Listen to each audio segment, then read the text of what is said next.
We need to send kids back to school, Premier. Not because I'm bored, not because my kids want to watch Bluey, but because the kids that don't have it as good as my girls are really hurting. How much evidence do we need? Today we learn that kids are stressed, are suicidal, and are turning up in emergency wards after hurting themselves. Please send kids back to school, Premier.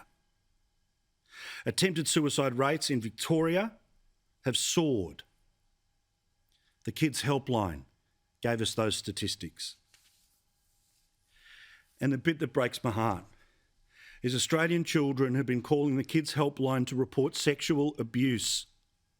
They are being abused in their homes because they're not going to school. Now, I understand that we've got to take a tough line and we've got to get it as close to zero as possible. But it is unforgivable that we are doing this to our kids, to our grandkids. I understand in the areas where it is really hard and there's a couple of hundred cases.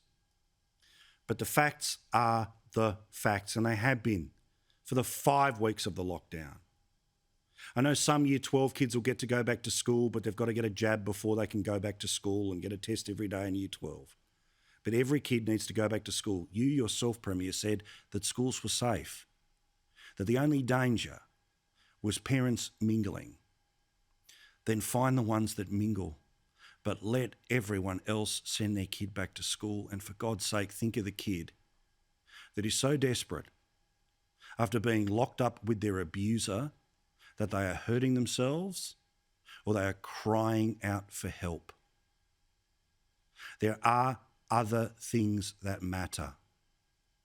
The stats are exactly the same tonight as they were yesterday and exactly the same as they were last week.